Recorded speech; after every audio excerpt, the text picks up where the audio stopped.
Você vai ouvir dizer que foi um fim de semana tranquilo em Brasília, que foi um final de semana como qualquer outro. Não foi. Nos bastidores do poder, nesse fim de semana, peças foram movidas num tabuleiro que vai definir o rumo da eleição de outubro. Inquéritos foram autorizados. Vazamentos foram feitos à imprensa. Articulações internacionais estão em andamento. E tudo isso, não é coincidência, aconteceu ao mesmo tempo. O que está sendo montado aqui é uma operação coordenada para tentar mudar o humor do eleitorado brasileiro nas próximas semanas. E quando você entender cada peça desse jogo, vai ficar difícil enxergar qualquer um desses movimentos como algo isolado. Por que não é? Na quinta-feira, dia 30 de julho de 2026, o ministro André Mendonça do Supremo Tribunal Federal assinou uma decisão autorizando a Polícia Federal a abrir um novo inquérito contra Fábio Luiz Lula da Silva, o Lulinha, filho do presidente Lula. A suspeita levantada pela PF: tráfico de influência e corrupção envolvendo a comercialização de cannabis medicinal no Brasil. Em tese, parece grave. Na prática, o advogado de defesa de Lulinha, Marco Aurélio de Carvalho, foi a público com uma palavra muito específica para descrever o que está acontecendo: pesca probatória. É um termo jurídico que significa exatamente o que parece: sair pescando, sem saber o que vai encontrar, na esperança de achar alguma coisa que justifique o que já foi decidido de antemão. Pior, esse não é o primeiro inquérito. Já havia uma investigação anterior contra Lulinha, aberta dentro do escândalo de fraudes no INSS, que foi encerrada depois que a PF não encontrou nada relevante. Agora, esse segundo inquérito, sobre um assunto completamente diferente, está sendo conduzido dentro dos mesmos autos, como se houvesse uma conexão entre os dois casos. O advogado foi taxativo. Se o Fábio não fosse filho do presidente Lula, o inquérito anterior já teria sido arquivado e este sequer teria sido instaurado, porque não há elementos que o justifiquem. Em mais de uma década de carreira jurídica, ele disse nunca ter visto uma investigação funcionar assim, na base do melhor de três, abrindo rodada atrás de rodada, até encontrar alguma coisa que possa ser explorada politicamente. Isso não é justiça, isso é pressão. E aí surge a pergunta que precisa ser feita: por que agora? Para entender o que está acontecendo com esses inquéritos, você precisa entender quem é André Mendonça. Ele não é um ministro qualquer do STF. Foi indicado pelo próprio Jair Bolsonaro para o Supremo Tribunal Federal em dezembro de 2021, depois de passar pelo governo Bolsonaro como advogado-geral da União e depois como ministro da Justiça, cargo que ocupou após a saída de Sérgio Moro. Na época da indicação, Bolsonaro chegou a chamá-lo publicamente de terrivelmente evangélico, um elogio à maneira do ex-presidente, sinalizando que estava colocando no STF alguém de confiança, alguém do time. O que ninguém no campo progressista esperava é que, 4 anos depois, com Bolsonaro preso cumprindo pena por tentativa de golpe de Estado, o ministro que ele indicou estaria no centro de decisões com impacto direto sobre a eleição que o filho mais velho de Jair disputa para a presidência. O que os relatos apontam, e o que o advogado de Lulinha deixou subentendido em suas declarações públicas, é que há uma articulação entre uma ala da Polícia Federal de orientação bolsonarista e o gabinete de Mendonça no STF. O fluxo funcionaria assim: a PF envia pedidos de inquérito ao ministro, o ministro os autoriza, e a assessoria de imprensa do próprio STF notifica jornalistas selecionados antes mesmo da publicação oficial. Esses jornalistas publicam. Os perfis bolsonaristas nas redes amplificam. O noticiário fica negativo para o Lula.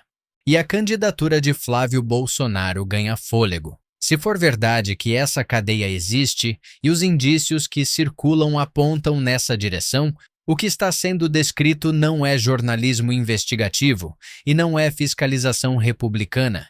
É operação política usando instituições do Estado. Mas essa não é toda a história. Para entender por que essa ofensiva está acontecendo exatamente agora, você precisa olhar para os números. E os números de Flávio Bolsonaro não estão bons. O mês de julho foi difícil para a candidatura do PL. O presidente Lula manteve sua liderança consolidada, com entre 45% e 47% das intenções de voto no primeiro turno. Flávio, por outro lado, perdeu cerca de 4 pontos percentuais, depois que o escândalo do Banco Master ganhou maior projeção. Um caso que envolve alegações de que Flávio pediu dinheiro ao banqueiro Daniel Vorcaro para financiar um filme sobre o pai. Além disso, o conflito com Michele Bolsonaro, que chegou a fazer acusações públicas de ter sido apunhalada e humilhada pela família, abriu uma rachadura visível dentro do próprio campo bolsonarista. Flávio tem dificuldade para ir além de sua base consolidada, enfrenta rejeição elevada e não consegue atrair o eleitorado de centro que seria necessário para competir no segundo turno. E isso começa a preocupar gente importante dentro do próprio PL. A pressão vem de dentro. O agronegócio, que financia boa parte da direita brasileira, estaria articulando uma alternativa. Colocar Tereza Cristina, ex-ministra da Agricultura de Bolsonaro e hoje senadora, como candidata à presidência, com Flávio como vice. Para a família Bolsonaro, isso seria uma humilhação considerável. Tirar o filho mais velho do topo do palanque e rebaixá-lo a segundo nome numa chapa que ele não lidera. O prazo para registro de candidaturas é 15 de agosto. As convenções partidárias aconteceram entre 20 de julho e 5 de agosto. O PL realizou sua convenção no dia 25 de julho, em São Paulo, onde oficializou o nome de Flávio. Mas oficializar não é o mesmo que garantir. Há quem diga, nos bastidores, que a candidatura ainda pode ser renegociada se os números não melhorarem rapidamente. É aí que o contexto dos inquéritos contra Lulinha faz sentido. Flávio precisa de notícias negativas sobre o Lula agora. Precisa de manchetes que gerem desconforto no eleitorado petista e que mobilizem a base conservadora. Os inquéritos são parte disso. Mas há um segundo movimento sendo articulado, e esse vem de muito mais longe. Há informações circulando em veículos alternativos e em análises de jornalistas especializados em geopolítica de que o governo Donald Trump estaria tentando coordenar uma ação de interferência na eleição brasileira de outubro. A ferramenta escolhida seria um nome que a extrema-direita brasileira repete como um mantra há anos: Alex Saab. Para quem não acompanhou a trajetória desse personagem, Alex Saab é um empresário colombiano que construiu uma relação próxima com o governo de Nicolás Maduro na Venezuela ao longo dos anos 2010. Começou fornecendo materiais de construção para programas habitacionais venezuelanos e foi ganhando relevância como articulador de importações durante o bloqueio econômico imposto pelos Estados Unidos. Em outubro de 2024, foi nomeado ministro da Indústria e Produção Nacional da Venezuela, cargo que ocupou até janeiro de 2026, quando Maduro foi capturado pelos Estados Unidos em uma operação que sacudiu o continente. Com Maduro preso, o governo interino da Venezuela, liderado por Delcy Rodrigues, se voltou contra Saab. Em fevereiro de 2026, ele foi preso em uma operação conjunta entre autoridades americanas e venezuelanas. Em maio de 2026, foi deportado para os Estados Unidos, onde enfrenta acusações de corrupção e lavagem de dinheiro. Os promotores americanos estimam que ele teria desviado cerca de 350 milhões de dólares do governo venezuelano através do sistema financeiro americano. Agora, o que circula nos bastidores é que o governo Trump quer mais do que condenar Saab por corrupção. Quer que ele forneça depoimentos conectando líderes de esquerda da América Latina, incluindo o presidente Lula, a esquemas de financiamento ilícito envolvendo o governo Maduro. A intenção seria soltar essa bomba perto da véspera da eleição brasileira, gerar repercussão internacional e usar o peso de uma acusação vinda dos Estados Unidos para minar a campanha de Lula. Rumores também apontam para um segundo nome nesse esquema: o ex-general venezuelano Hugo Carvajal, conhecido pelo apelido de O Frango, ex-diretor de inteligência militar da Venezuela. Em 2025, Carvajal teria se declarado culpado nos Estados Unidos de conspiração para narcoterrorismo, ficando sujeito a uma pena de até 50 anos. Com essa espada sobre a cabeça, ele seria uma pressão a mais para que alguém, Carvajal, Saab ou os dois juntos, colabore com a narrativa que Washington quer construir. E o que aconteceu depois chocou a muita gente que acompanhou esse processo de perto. Para entender por que essa história da Venezuela sendo usada contra o Lula retorna ciclicamente, é preciso voltar a 2019, porque o que está acontecendo agora não é novidade. É uma versão mais sofisticada de algo que já foi tentado, de maneira bastante tosca, há 7 anos. Em 2019, o então presidente Jair Bolsonaro publicou nas suas redes sociais um vídeo de homens encapuzados falando um espanhol de qualidade bastante duvidosa. No vídeo, os encapuzados se apresentavam como membros das FARC, Forças Armadas Revolucionárias da Colômbia, um grupo paramilitar ligado ao tráfico de drogas, e afirmavam receber ordens de Maduro, Lula, do então presidente argentino Alberto Fernandes, dos kirchneristas e de Evo Morales. Em outras palavras, toda a esquerda da América Latina, reunida num único vídeo de origem nebulosa. Bolsonaro apagou o vídeo pouco depois, sem explicação. Meses depois, numa live do próprio Bolsonaro, em que ele foi pego desavisado, sem perceber que estava sendo gravado, fazendo comentários sobre receber propina numa caixa de sapato, o fundo da transmissão chamou a atenção. Era o mesmo ambiente, a mesma parede, o mesmo enquadramento que aparecia no vídeo dos terroristas das FARC. Só que Bolsonaro não estava em casa naquele momento. Estava no quartel-general do Exército em Manaus. E sabe quem havia passado por Manaus 2 dias antes da publicação do vídeo? Eduardo Bolsonaro. Conforme os registros oficiais de viagens parlamentares, o filho mais novo de Jair estava em Manaus naquele período. A conclusão a que muitos chegaram, embora não comprovada oficialmente, o vídeo dos terroristas das FARC acusando o Lula foi provavelmente gravado dentro de uma instalação militar brasileira, com participação de Eduardo Bolsonaro ou de pessoas de seu entorno. O padrão se repete. A tentativa de colar o PT a facções criminosas, ao narcotráfico, à esquerda armada da América Latina. Essa narrativa não nasceu de uma investigação. Nasceu de uma estratégia de comunicação política que foi formalizada, pelo menos, desde o início do governo Bolsonaro, e que agora, em 2026, ganhou um upgrade. Em vez de um vídeo caseiro gravado num quartel, quer-se uma delação formal nos tribunais americanos. Essa narrativa tem consequências reais. O deputado Nicolas Ferreira foi condenado recentemente por chamar o PT de Partido dos Traficantes, uma acusação que nunca teve nenhuma prova ou indício que a sustentasse. A mídia mainstream noticiou a condenação, mas parou aí. Não foi atrás de um detalhe que paira no ar e que o jornalismo investigativo, se ainda funcionasse de verdade no Brasil, poderia ter levantado. um primo de Nicolas Ferreira, foi preso por tráfico de drogas. O que a imprensa não perguntou é qual facção esse primo integra, se é faccionado, e quem é preso por tráfico geralmente o é. A qual organização pertence?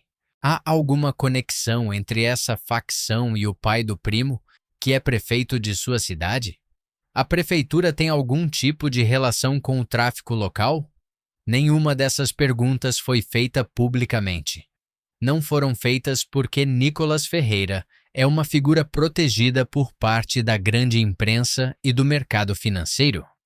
Ele representa uma aposta eleitoral, o candidato jovem, telegênico, ultraliberal, que alguns setores imaginam como presidente daqui a 4 ou 8 anos. Quando há esse tipo de investimento de imagem, as perguntas incômodas ficam na gaveta. O jornalismo investigativo no Brasil, quando funciona, funciona a pedido. E ninguém pediu para investigar o primo traficante do Nicolas. Mas há um problema sério com essa estratégia inteira. Vários problemas, na verdade. O primeiro é que a narrativa de que o PT ou o governo Lula teriam ligações com o narcotráfico venezuelano nunca foi comprovada. E não foi por falta de tentativa. Os Estados Unidos investigam a Venezuela há décadas. O governo Bush tentou encontrar conexões. O Obama tentou, e o Obama não era exatamente um modelo de contenção quando o assunto era interferência em governos da América Latina. Golpes de Estado aconteceram sob seu mandato em vários países da região. O primeiro governo Trump também tentou. O governo Biden também. Nenhum deles conseguiu montar um caso sólido vinculando Lula ao tráfico venezuelano. Se décadas de agências de inteligência americanas com orçamentos bilionários não encontraram essa prova, a hipótese mais razoável não é que a prova existe e ninguém achou. A hipótese mais razoável é que a prova não existe. O segundo problema é o próprio Alex Saab. Saab não é um general das Farc, não é um traficante, é um empresário que fez negócios com o governo Maduro, negócios que os americanos classificam como corrupção e lavagem de dinheiro, mas que não têm nenhuma ligação documentada com o governo brasileiro. A acusação que os promotores americanos moveram contra ele é de desvio de recursos venezuelanos através do sistema financeiro americano. Nada disso envolve o Lula. Para que uma delação de Saab contra Lula funcionasse, Saab precisaria inventar uma história que não tem base nos fatos que ele viveu. E há relatos de que o próprio Saab pode simplesmente se recusar a colaborar nesse ponto. Afinal, mentir em uma delação formal nos Estados Unidos tem consequências graves para quem mente, e não apenas para o alvo da mentira. O terceiro problema, talvez o mais imediato, é que mesmo que o Trump consiga soltar essa acusação na véspera da eleição, com toda a infraestrutura de impulsionamento nas redes sociais que os bolsonaristas cogitam mobilizar, o eleitorado brasileiro já viu esse filme.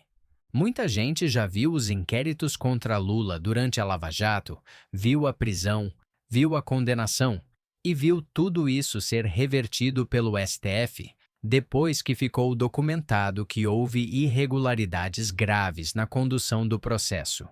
Credibilidade com o eleitorado de centro não se reconquista com uma denúncia de véspera, mas há ainda outro fator que complica o plano todo.